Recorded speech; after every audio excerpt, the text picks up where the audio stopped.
Barbie, Oppenheimer, one girl's idol versus one man's new personality. Margot Robbie's feet versus the single almond Cillian Murphy was fed for the role. Femininity, individuality, acceptance, purpose, Kennedy, up against existentialism, power, war, death, and the man who dropped a 30-bomb nuke in Japan. They said it was madness. They said it couldn't be done. 2 blockbuster films on the same day. Surely not. Not after the 2008 incident. Mamma Mia fans still haven't recovered from when the Joker carved a cute little smile into Meryl Streep's face. Greta Gerwig's Barbie and Christopher Nolan's Oppenheimer. 2 unlikely friends that gave cinema its biggest payday in years. And they called it BarbenHeimer.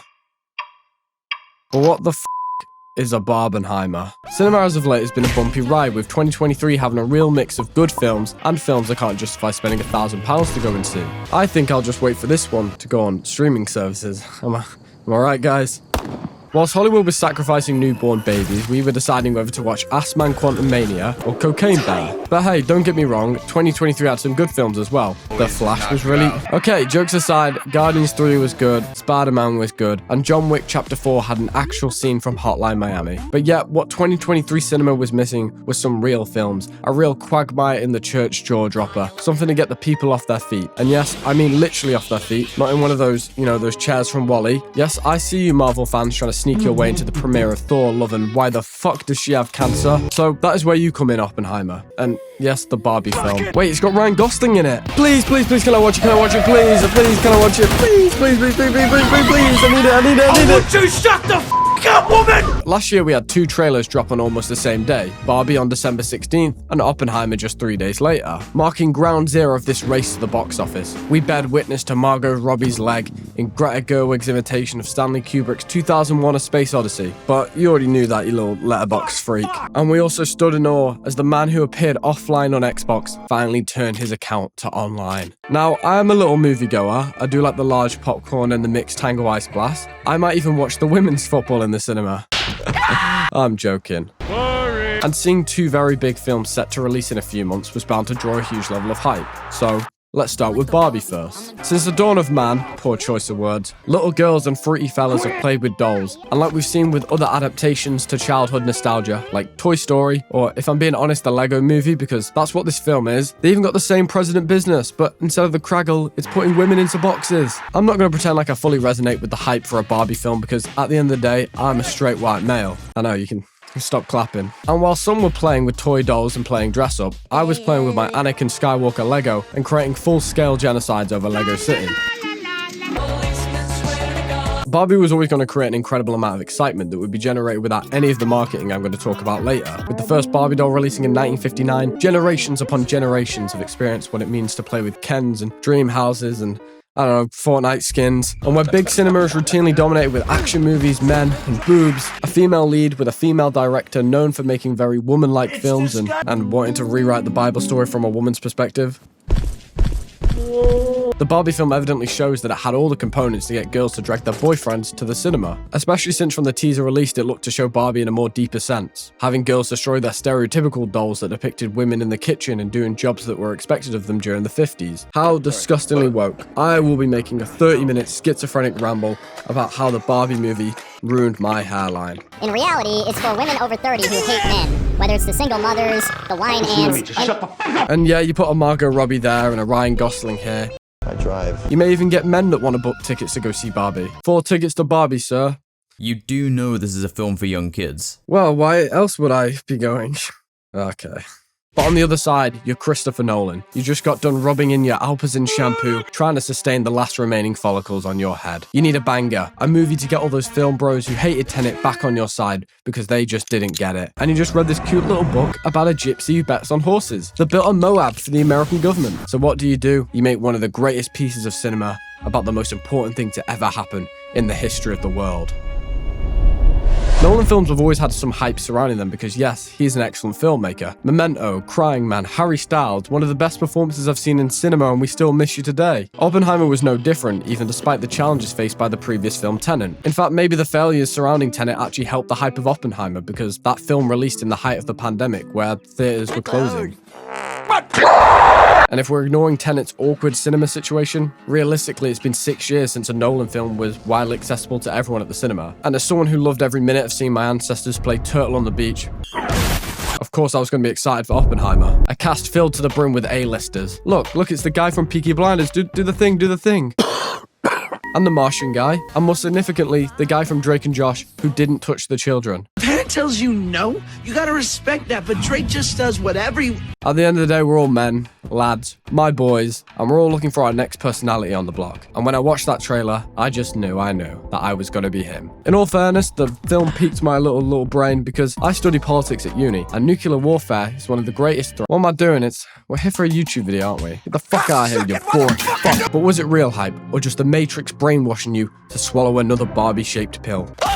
Marketing can make or break a project. I should know that because I'm a massive failure to my friends and family. You make your magnum opus, pour your heart and soul out, but your thumbnail sucked, your title was ass, and you get a 10 of 10 on YouTube. I'm sorry, little one, but nobody gives a fuck about AI. And that's why companies make big budgets so they can drag you off the sofa to go watch, play, buy, I don't know, experience. We get it, Nolan, they're experiences. How do they get people to watch the Olympics? They go around the country with a big torch on fire. You want people to read the newspaper? You put tits and ass on page 3. And if you want people to go watch Barbie and Oppenheimer, you throw so much money around that people don't know what to do with it. And they start investing in stupid shit. Lifelike Barbie dream houses, partnerships with Forza for pink cars. No, Barbie, what are you doing? What are you doing?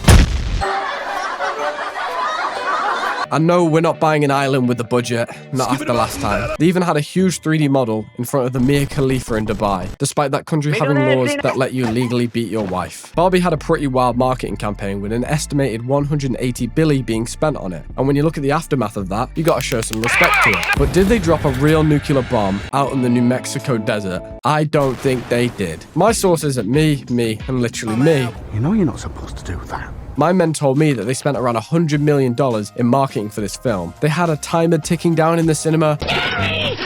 They had a stacked cast. Just like Barbie did, they got John Cena. Oppenheimer got Roderick Heffley. Nolan's dick was also 11 miles long for this movie. I mean the film roll tape, the tape thing. It's heavy and long, which means the film is good. And most importantly, did I mention, he dropped a fucking nuke for the movie. Okay, it was a bomb, but still pretty cool. Nolan don't like using CGI, not after Birdemic. So that's why, he had to bomb the sacred Indian land. Maybe he actually is him. But the biggest thing of all, the driving force behind Barbenheimer was having 2 hyped up films released on the same day.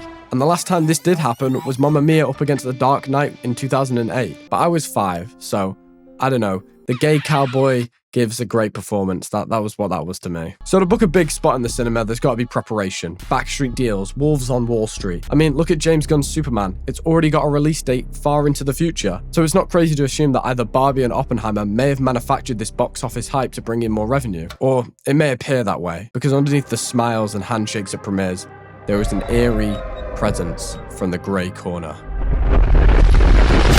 Okay, let's run it back to 2020. We had a pandemic, a few people laughed, a few people cried. Most people were recording Snapchats of their Zoom lecturers jacking off. And with the help of Warner Brothers, Nolan was releasing his 11th film, Tenet, in late of August. Tenet was a controversial film because you just didn't get it, but also because the film didn't do particularly well considering the current climate. Where COVID restrictions have been tighter around cinemas, Tenet as a result was underperforming compared to Nolan's previous films, and he was not happy. So he turned up to Warner Brothers Studios with a shotgun and he started killing everyone in sight. It's shaping up to be a wonderful heart. December will forever be remembered from when Warner Brothers would create 9/11 for people with way too much money. They announced that 17 of their movies that were set to come out in 2021 would be released on their streaming service, HBO Max, without even asking anyone involved in the making of these films. Nolan, who began his partnership with Warner Brothers all the way back in 2002 with Insomnia, dropped one of the hardest quotes on the matter. Some of our industry's biggest filmmakers and most important movie stars went to bed the night before thinking they were working for the greatest movie studio and woke up to find they were working for the worst streaming service. That's cold. Nolan is a director who's always had heavy emphasis on the cinematic experience, so he was personally pissed off with the move, especially since it was him that pushed for Tenet to be released in cinema in a time where other movies were being pushed back due to the pandemic, like Wonder Woman and No Time to Die. And he'd be right to stick his fingers up at Warner Bros. Because many of the films they released completely bombed at the box office, regardless of whether they were good or not. James Gunn's The Suicide Squad absolutely tanked at the box office, even if it was a massive improvement over Rick Ross's Suicide Squad. Somebody shut that rat up. You know what? The Suicide Squad was actually really good and sparked John Cena to return as Peacemaker in his own TV show. Oh, Peacemaker! Yes. You're that racist superhero! You only kill minorities! But Warner Brothers did pay the price for fucking around actors and directors that envisioned their work to be played on the big screen. Because why would I risk the government beating me to death for coughing in a cinema if I could just go pirate the movie at home, pay for HBO Max. Hey, it's not my fault, they're not having it in my country. So Nolan cut ties and joined a different film mafia in Universal, who sucked off Nolan so hard that they let his latest film, Oppenheimer, have an incredibly long theatrical window. To put in perspective, Universal Studios has one of the shortest in the film industry, which ranged from 17 to 31 days. Nolan was given 90 to 120 days, which was even greater than the usual window pre-pandemic. So with Warner Brothers shattered in the wake of losing one of its most talented visionaries, could we assume that the releasing of Barbie on the same day as Oppenheimer was a plot to destroy any chance of Nolan's film succeeding at the box office? I mean, it makes sense, right? If we're looking at the average price of going to the cinema currently, £300 for the popcorn, $2,000 for the drink, you can buy hot dogs.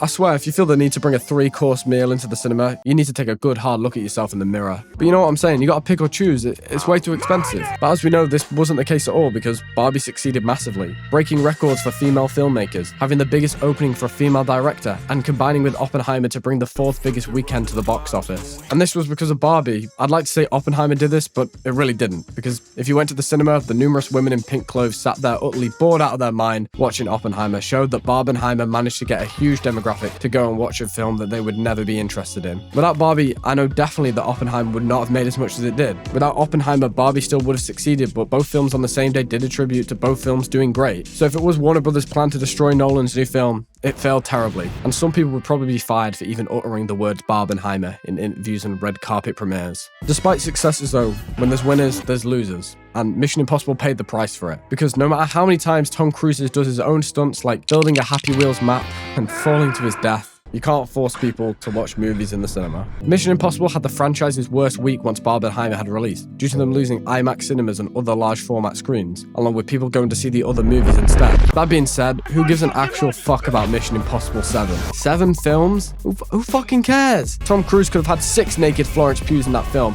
and I still wouldn't go watch it. And even let's say they did have a good bit of marketing. We're in Hollywood making movies right now because of us. This was never going to be Mission Barbie or Oppen Mission, because at the end of the day, Barbie and Oppenheimer were the ideal counterparts for the marketing. A biopic about the most important, influential, and complex characters of history against a film representing toys that have resonated with millions of girls for years, that appeared less serious at first, while surprising many people with its dark themes about what it is to be a woman. Barbie genuinely surprised me because I didn't have the highest expectations going into the film. I knew it was going to have some overarching agenda with it, but the way it was done was really good. I'm not an incel crying about some movie. I can't fathom how some people's takeaway from the film is that it hates men, because if you actually watch the film, putting your political biases aside, you know it's not that at all. You might even learn a few things about the women you care about in your life, or even your own life, because this film isn't just about women. Gerwig showed me that you can create a moving and impactful film about genuine adversity women face in the world without putting down the opposite gender, and for that alone she's getting the praise and awards she deserves. And for Oppenheimer, never has a film left me so stunned in a cinema. An incredible biopic about a man who gave the world the power to destroy themselves. This movie will be remembered for decades for how it was able to showcase the dangers of an unleashed human mind, becoming so aware to the point where we have built weapons that has not only shaped international politics forever, but our own lives forever. With that being said, now I've become YouTube shill, the destroyer of only 10% of you are subscribed. Oh, would you shut the f*** up, woman?